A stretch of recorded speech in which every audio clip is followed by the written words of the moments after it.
did you know that there is an issue number 1000 for Radioactive Man in the Simpsons universe from Bongo Comics? It's all a parody and is supposed to be a big joke, but the number 1000 does exist on that issue. I'm in love with a hero.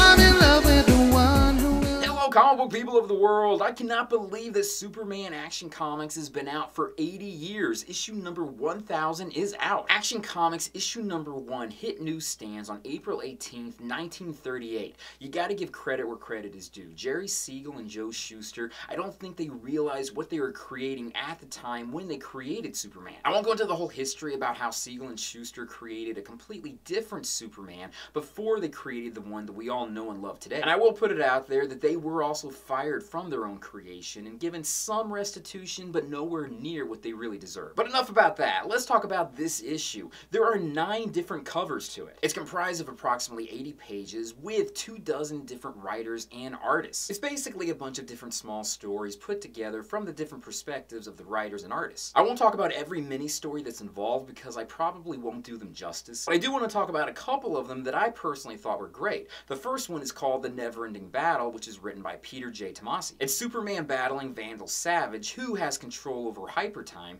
and is also putting Superman through alternate realities in the past. Although some of the universes was also in the future, like Kingdom Come. But one universe that I thought was fairly significant was the one where Superman is returned from the dead and he's fighting up against Mongol, and in the background you could see Steel and Superboy, Connor Kent Superboy. The artist for this story is Patrick Gleason, and I'm wondering whether or not he got permission or whether or not he just decided to put Superboy in the background. I'm just happy that we're seeing him in this. Fingers crossed we'll be able to see him in many more stories to come. The next story that I particularly liked was the one called Of Tomorrow, and this was written by Tom King. The story takes place at the end of the Earth, where it seems as though the sun itself has burnt itself out. It's a very chilling story, but at the same time, it's also really heartfelt. The artist is Clay Mann, and immediately when I saw Superman, I thought of Christopher Reeve, which it may just be me and I just may be seeing this, but I would love for Mann to be using Reeves as an inspiration for this story. The final story I just want to touch on is called The Truth. This is writer Brian Michael Bendis's preview into his new ongoing series with Superman, which that in itself is like a big controversial thing, being that he left Marvel to come over to DC.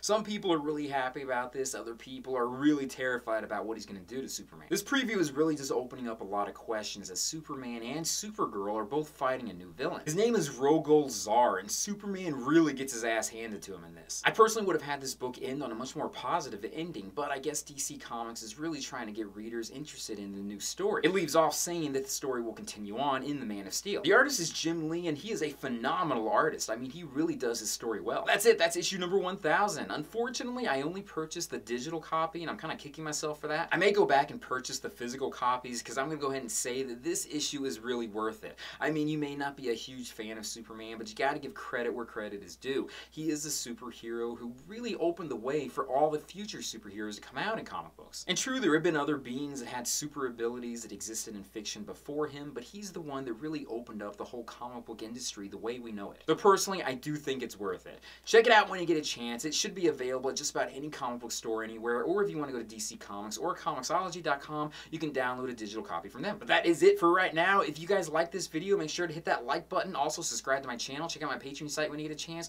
Check out my social media sites, my websites, and everything else out there. Peace, love, and I say, and I'll see you later. Bye. Always win. He's a prominent figure. The next comic book series to hit issue number 1000 will be Detective Comics, but unlike Superman, Batman did not premiere in issue number 1 of Detective Comics. He didn't appear until issue number 27, so I'm curious as to whether or not DC is going to do the same thing that they did with Superman with this issue, or whether or not they're going to have a completely different idea.